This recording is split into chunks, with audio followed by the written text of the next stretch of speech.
Jessica. For today's video, we're going to talk about the importance of technologies in our daily life, especially as a student. Technology provides students with instant access to a vast amount of information and resources. The internet and digital allows students to explore some various subjects, conduct research, and assignments. Hi guys!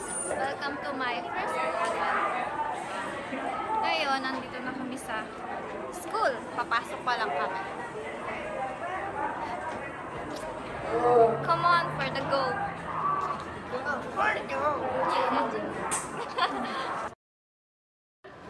Okay, class. Bring out your printed module and turn it to page 12.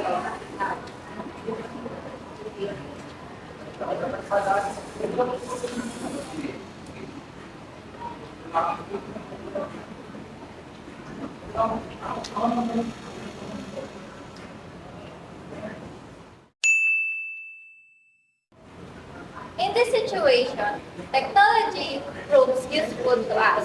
When you don't have printed modules, you can download it online using your phone or any devices that you have, making the process more convenient and easy.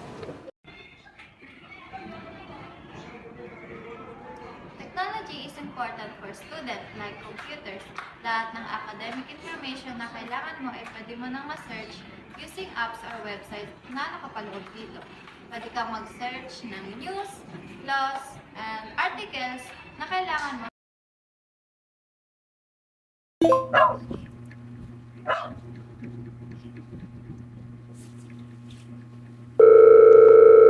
Hello. Paano yung assignment?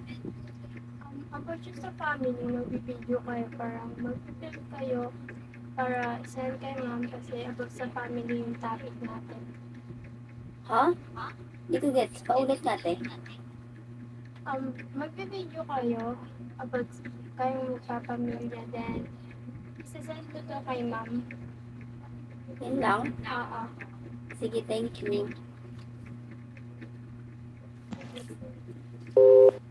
Another benefit of using technologies, pwede ka na makipag-usap anytime you want or anywhere. Lalo na kapag urgent ka lang malaman. Hindi mo na kailangan pang magsulat o maghintay pa ng ilang araw para makuha yung message na pinadala mo sa kausap mo. Ang kailangan mo na lang ay wifi. Then boom! Chika is free! Bye guys! See you on my next vlog! Sa 50 lang yan, kaya 60.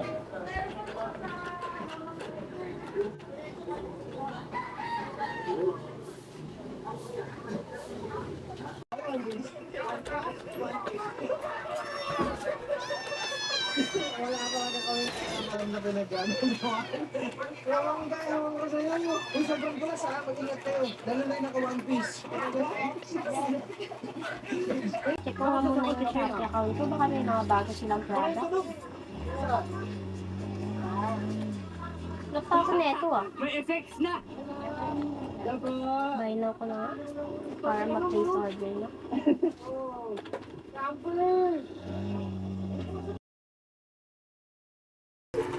Ngayon guys lastly is may dumating na order sa akin, then ngayon lang din ako nagkaroon ng free time to open my parcel. Let's go and open this my parcel.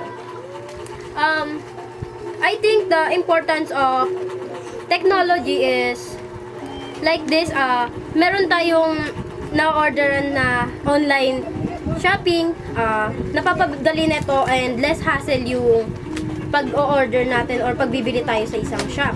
Like, hindi na natin kailangan pumunta sa malayo. Pwede na tayong mag-click lang ng click, then order na tayo. And darating na kaagad ng mabilis yung ating order. Yun lang.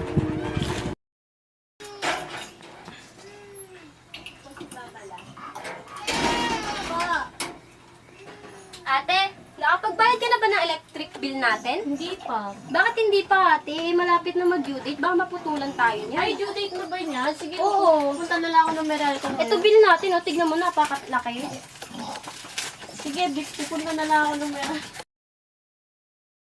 Bakit ka pa natin magbabayad sa Meralco at bakit ka pa pupunta? Pwede naman tayo magbayad na lang sa online. Pwede na ba yun? Paano? Oo naman. Una is, punta natin is Paymaya.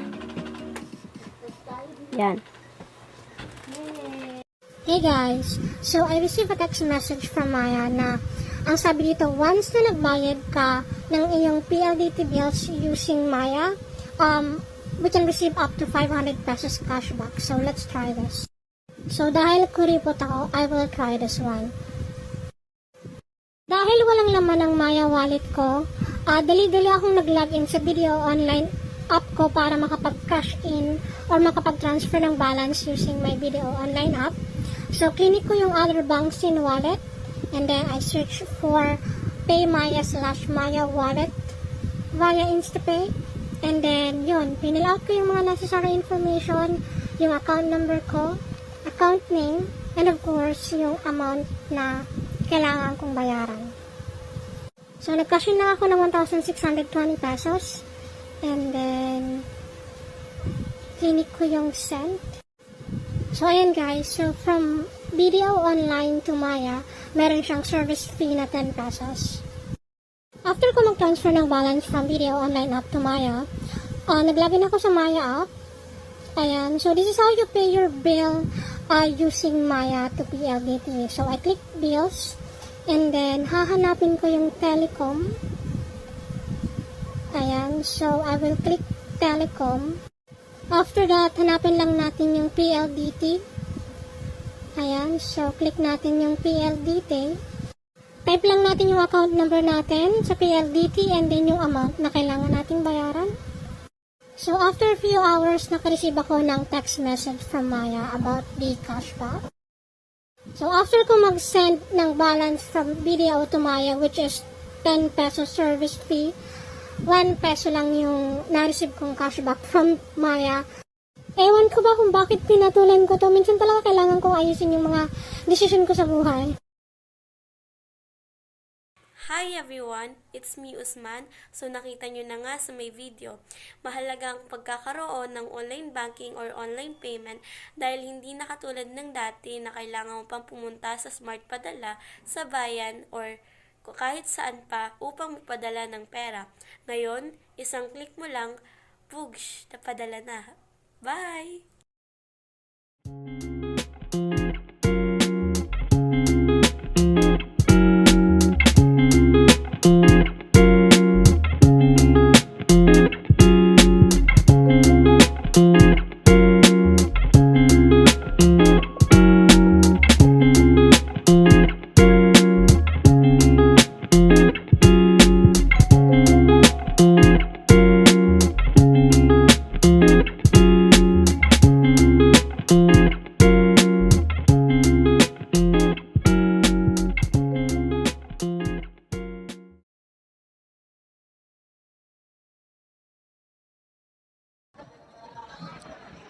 Hi guys! Welcome to my vlog at kakatapos ko lang mag-workout. At marami rin nagtatanong sa akin kung paano ko nga ba napapanatili ang pagiging physical fitness. Well, due to technology, nakakapag-exercise na ako na nasa bahay lang. At meron din akong apps na ginagamit para masundan ang tamang proseso ng pag-exercise. At para hindi na rin maging hassle na pumunta sa gym. Yun lang guys, salamat!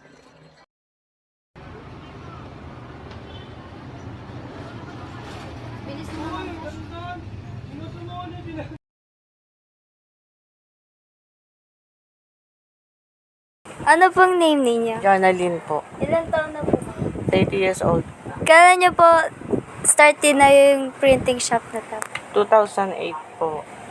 Bakit nyo po naisipang magtayo ng printing shop? For everyday use din po ng mga estudyante at ng mga ibang empleyado. Ano pong natulong ng printing shop sa kabuhayan? Malaki syempre.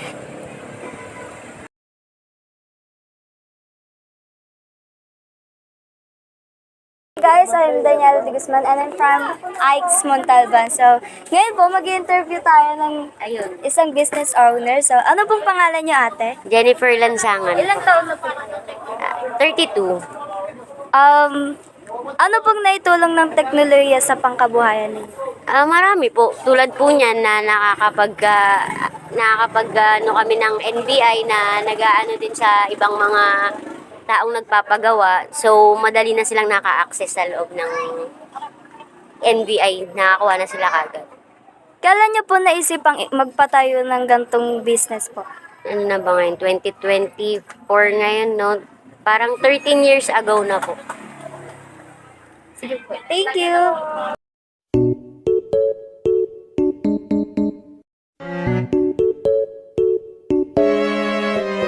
Hello everyone, I am Rosa Angeline Esplago and for today's is mag-i-interview tayo ng isang ABM student. And what's your name po? Melissa Makatsyag po, BM1MA.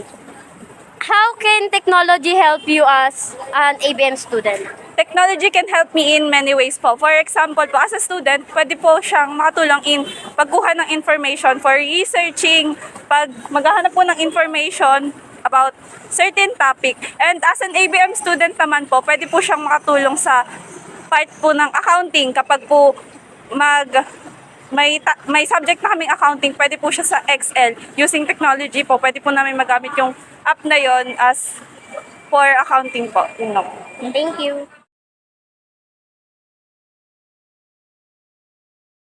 Good morning po. Can I ask your name po? My name is Rutgardo Timones Jr. How can technology help you as an ICT student? As an ICT student, technology helps me in my daily life such as doing laundry or cooking rice. Yung technology po, mas pinapadali niya yung buhay natin kasi ginagawa niyang mas mabilis yung mga gawain para sa atin. Yun lang. Thank you po.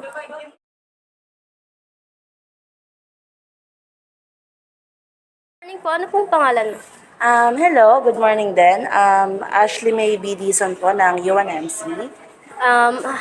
How can technology help you as a new student? Well, as any student would say naman, I think we're all aware na itong STRED na to is very demanding. So, over time, nagiging mahirap din yung mga lessons, yung mga pinag-aaralan natin. So, syempre, dahil technology inclined na rin naman yung mundo na kinabibilangan natin ngayon, I think it's expected na marami talaga, or even myself, nagiging reliable na rin ako sa technology. Kasi, yun nga, need mag-research, need mag-fact check ng mga bagay-bagay. So yes, sobrang importante niya as a UM student. Thank you po.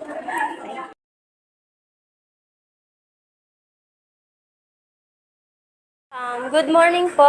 Can I ask your name po? Rain Sitson. How can technology help you as a GAS student? Nakakatulong yung technology sa akin dahil napapadali nito yung pang-araw-araw na gawain ko. Bale, when it terms sa school, mga incoming activities, tas quizzes, yun, pinapadali niya yung kapag gagamit ako ng internet, pinapadali niya yung pagkuha ng mga infos kapag kailangan ko. So, yun lang po. Thank you po.